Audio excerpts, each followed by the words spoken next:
Hi folks, I'm Devin. This is my personal channel devised by Dev. This is probably going to be my first video posting. I've done some other ones. I've never bothered to edit them, or post them. But I'm really excited because what I've got behind me is a Savage 110 Ultralite. They partnered with Proof Research to develop this gun.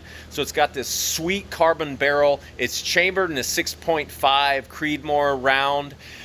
The gun itself, I wasn't really happy with the Accurite or the stock on it.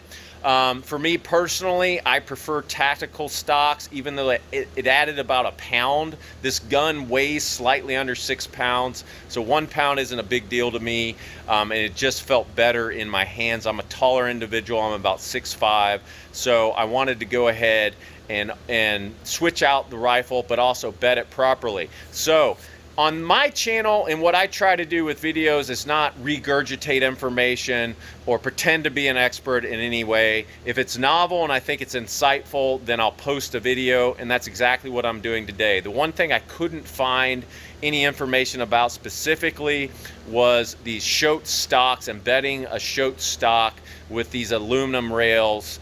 So I thought I would share it with you. I'm a rookie completely. Of course, I've watched the videos, so I know exactly what I'm talking about. I know exactly what I'm saying, and I'm totally an expert like all the other guys on YouTube posting these crappy videos. Ha ha, the humor in that. So if I make any mistakes, gunsmiths, all you experienced rifle builders out there, please share with me. If I'm doing something wrong or saying something wrong, I would appreciate that insight. So if I do another bedding project, that I can learn from it and do a better job. I will say that I spent over 20 hours literally watching every bedding video I could get my hands on YouTube to really give me some insight, to steal some of the wisdom, but also hopefully figure out what not to do.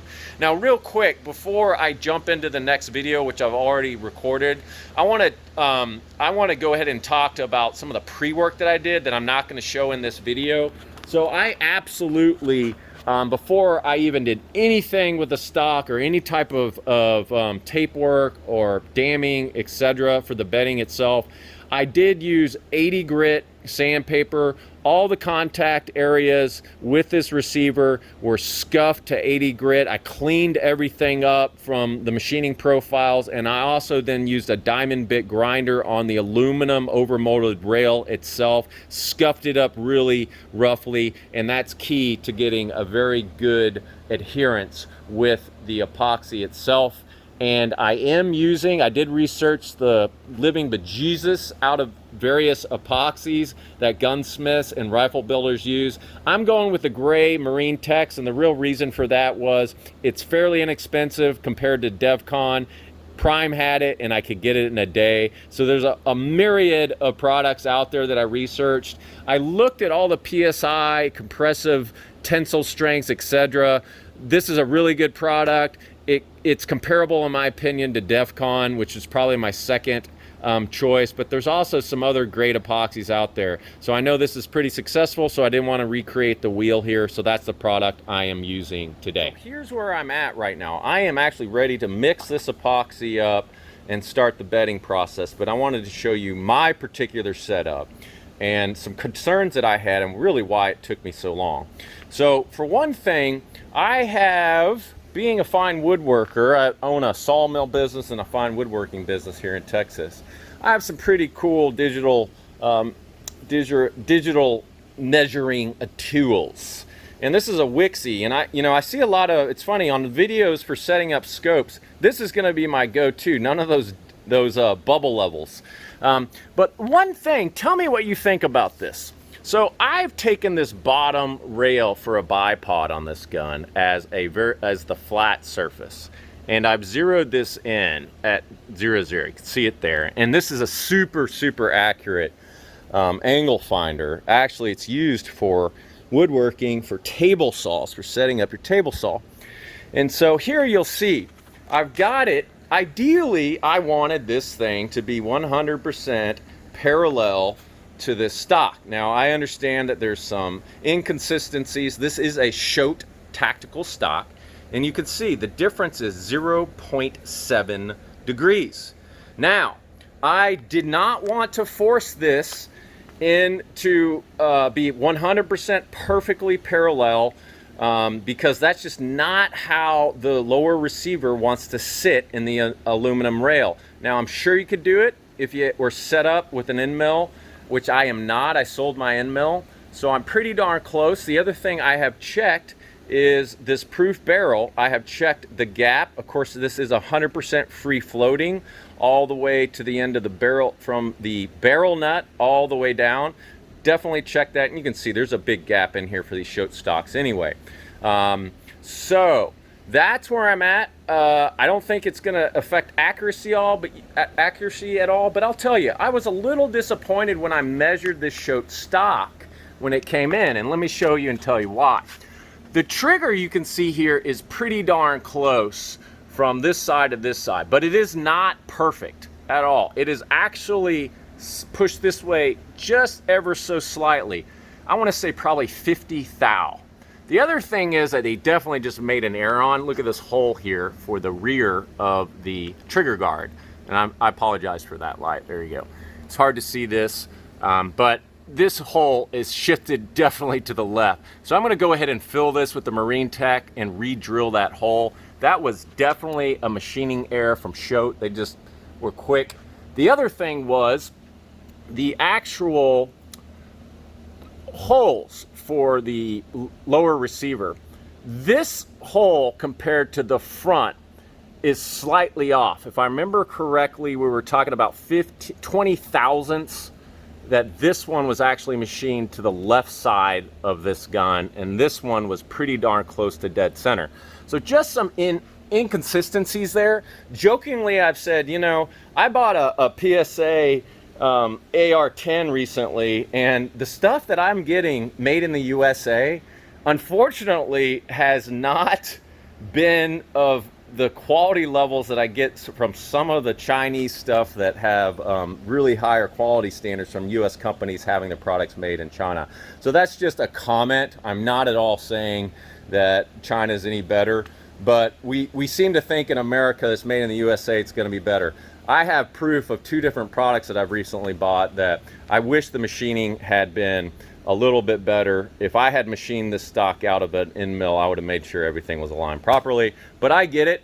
Production and speed of manufacturing matters for profitability. But there I am right here. So let me know what you think about this 0.7 angle, if you think it has any type of impact on accuracy. So the next thing, once I got that set up, was I then wanted to make sure that this barrel, basically when I pull out this whole barrel and receiver, that when I have the epoxy mixed up and I drop it back in, that I'm not going to be fiddling around with this thing, and it's not going to be rocking around, because I want an air-free, bubble-free bedding, right?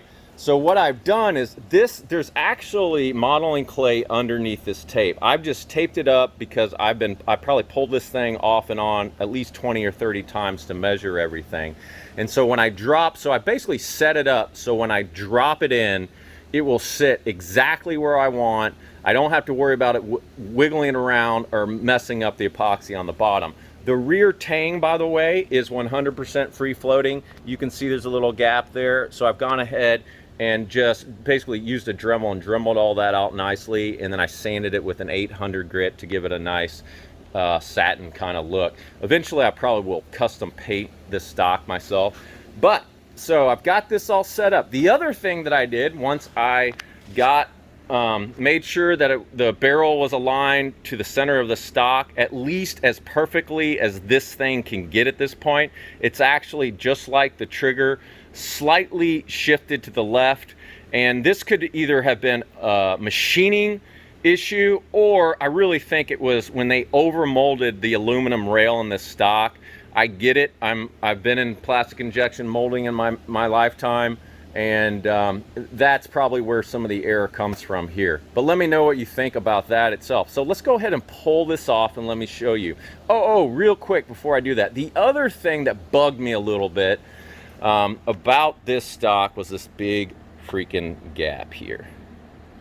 And I get it. It needs some clearance for the bolt. But so what I'm trying to do is I'm going to try to bed this too, and not really bed it. I apologize, that's probably an inaccurate term, because I am not This is not going to be part of the true bedding, but I want to basically fill this in. So I've gone ahead underneath this thing. Let's take a look. And I've got the whole trigger mechanism taped, all that. Now I could have removed the trigger. Why I didn't is because I wanted to have, you see if it's shifted right now. So if we look, by the way, you can see that. Let's take a look. This is a good, you can see how that trigger shifted to the left. Let's look at the barrel now. So I have actually a notch on this barrel, and it is just barely, actually it hasn't really moved on this side, but that's why I took it. That's why I made that mark there, to make sure it sits there. And so the only thing that we're doing here is this thing has just, there it is. That's where it wants to be. So it's back centered there. And then I have another indicator right here that it's good to go. So, and I've gone ahead, I left the trigger in there just to give me a visual cue of it being aligned. And I've taped everything up. And you can see I used some more modeling clay, taped the living bejesus out of all that. I've scuffed everything there. So let's go ahead and pull this out of here. All right. And you can kind of see what I've done here.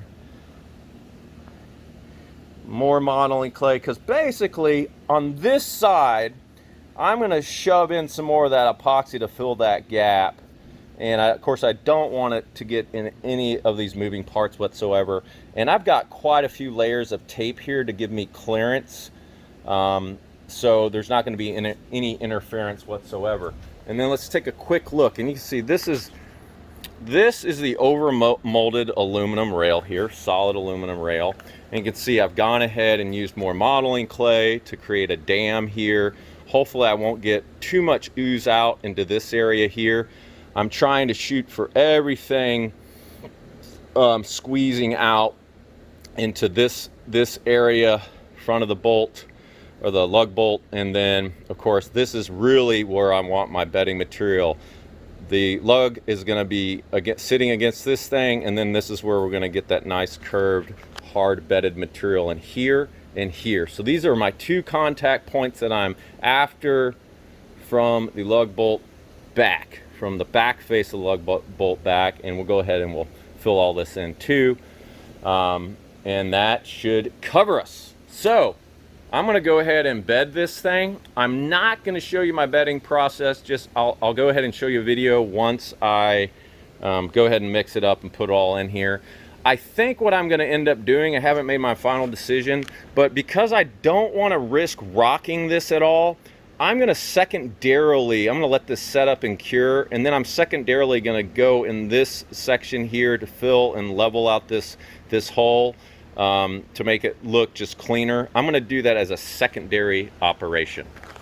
All right, so real quick, I had mentioned the gap. I'm going to go ahead and show you that, and then I'll show you the rest of the bedding of the barrel. But I've gone ahead, I actually have the barrel bedded, and instead of waiting an extra day, it's all set up and cured, not completely. But here's where, I've got this little lamp in here. I want to show you what I've done here. So you can see where I've packed it with the modeling clay there. So I packed it all in there. You can see the black area on the left is actually some of the epoxy that is already cured from the bedding. And I'm going to go ahead and pour another whole layer in there all the way up to this surface here. I'm going to go above the surface just a little bit. At the end of the day, when I pull this action and barrel out of here, I'll go ahead and Dremel that out and clean it all up, making sure that there is a gap. So this is not directly touching this action or the receiver itself. But it'll seal all this up, prevent any type of ingress from contaminants, etc., and will just look cosmetically better. All right. Just quadruple checked everything, and I think I am ready to go. So I'm getting ready to mix this Marine Tex up, and I want to show you a couple of the products I'm using just in case you're curious. Now, being a furniture maker, I happen to use a lot of epoxy and doing a lot of epoxy work. So what I'm going to use is Man 2000 release agent. We do a big, huge 10-gallon, 12-gallon epoxy pours. I've had a lot of good success with this. Of course, Johnson's Paste Wax, etc. also works very well. But this, I've got it. I'm going to use it. Easy to apply. I just have to spray it. And then I want to show you real quick. I've gone ahead and I created another dam up here that doesn't impede with how this lower will sit in here stress-free. I just want to make sure that I'm not having to deal with a bunch of epoxy later. Now I do have squeeze out locations. What we're likely going to see is a little bit of squeeze on this top rail of the stock here. And I've also gone ahead and dammed it on this side, and then I've even dammed a little bit back in here. I'm probably going to get kind of yucky up in here. I'll go ahead and make sure to spray this bolt. I am going to put the bolt in there just to make sure for alignment purposes. If I had the I couldn't find the right thread for this, I would put a stud in here if I could, but I'm too lazy to go to the hardware store. So I'm just going to thread that up in there. I'm not going to torque it down. I'm going to make sure it's aligned, and then I'm going to pull it back out. And that is it. We are ready to go. The other thing I'm going to do, just to make sure that in case I get any of this Marine Tech in here, I'm going to go ahead and grease these holes or wax these holes really, really well, just in case if I get any material up in there, it will not stay in there. And I'm even going to put a little bit of some paper towel up, stuff it down in there on the end of the hole, so I can make sure that it doesn't get up into this bolt itself. All right, that's it. I'm gonna mix it up and put it in. All right, guys, I gotta move fast, so I've just mixed up the Marine Tech. By the way, always measure epoxy by weight, not by volume. So there we go. There's my pocket here. You know, if I had to do this all over again, I wish I would have had a stud, but here we go. I'm gonna make a mess here.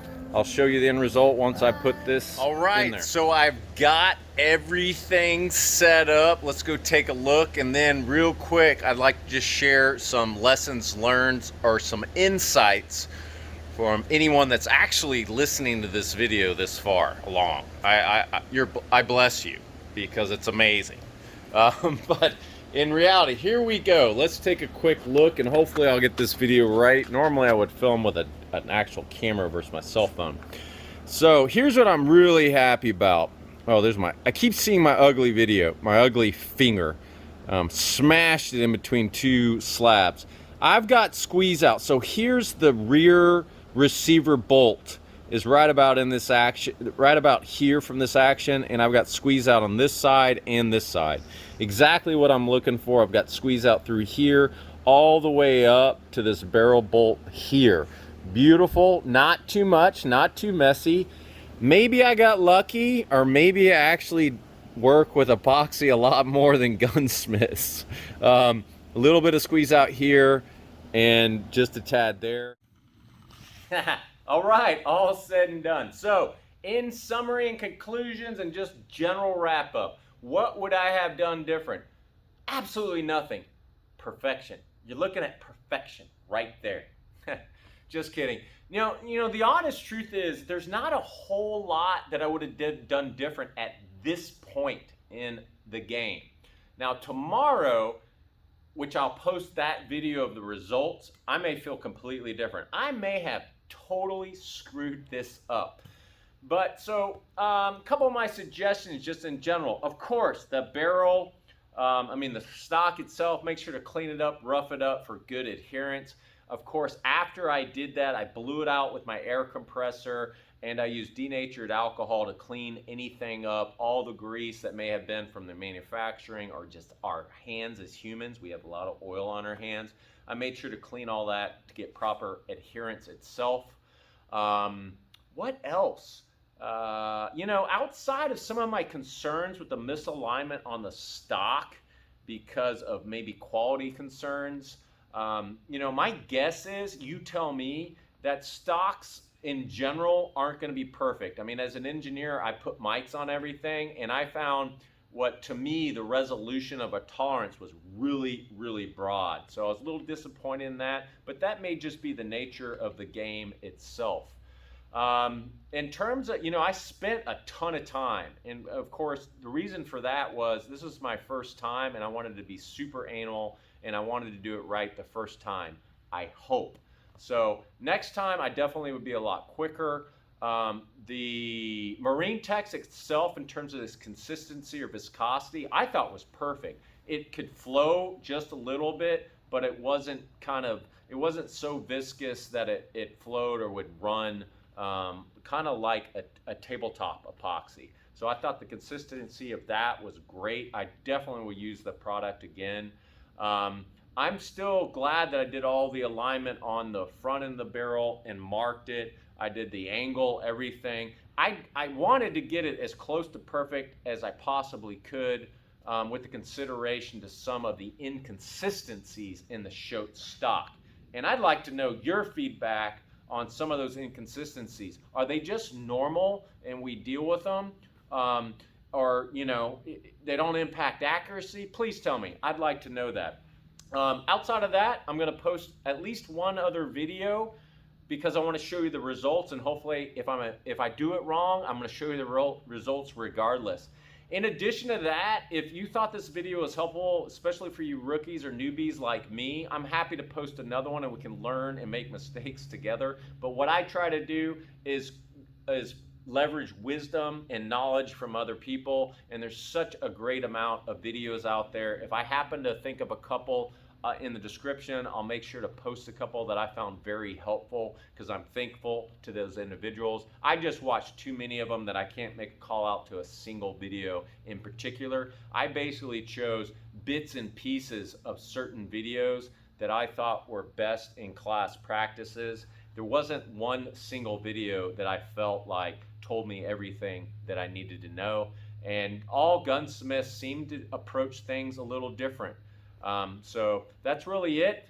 A couple other videos that I may post if you're interested. I'm going to go ahead and shim this Savage trigger to take a little bit of that left to right wiggle out of it. I'm also going to polish it.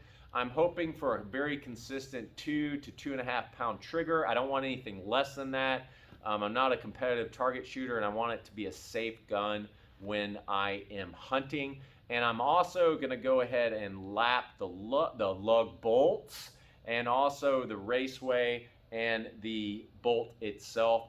The action was blueprinted from Savage, but it still was a little rough, took some effort to slide it in and out. Wasn't silky smooth. I have a gun made by Tommy Shirley of Shirley Brothers Rifles. I actually traded them a dining table. Some of the best rifles you'll find for F2 shooting. So that's my comparator, and that bolt will probably never be like his gun, but I'm trying to get it closer. And once again, it's brand new. I haven't even run it back and forth with anything, so I'm going to go ahead. It needs to be shot a little bit. But outside of that, that's really it in a nutshell. I appreciate you watching. If you like it, give me a thumbs up, subscribe.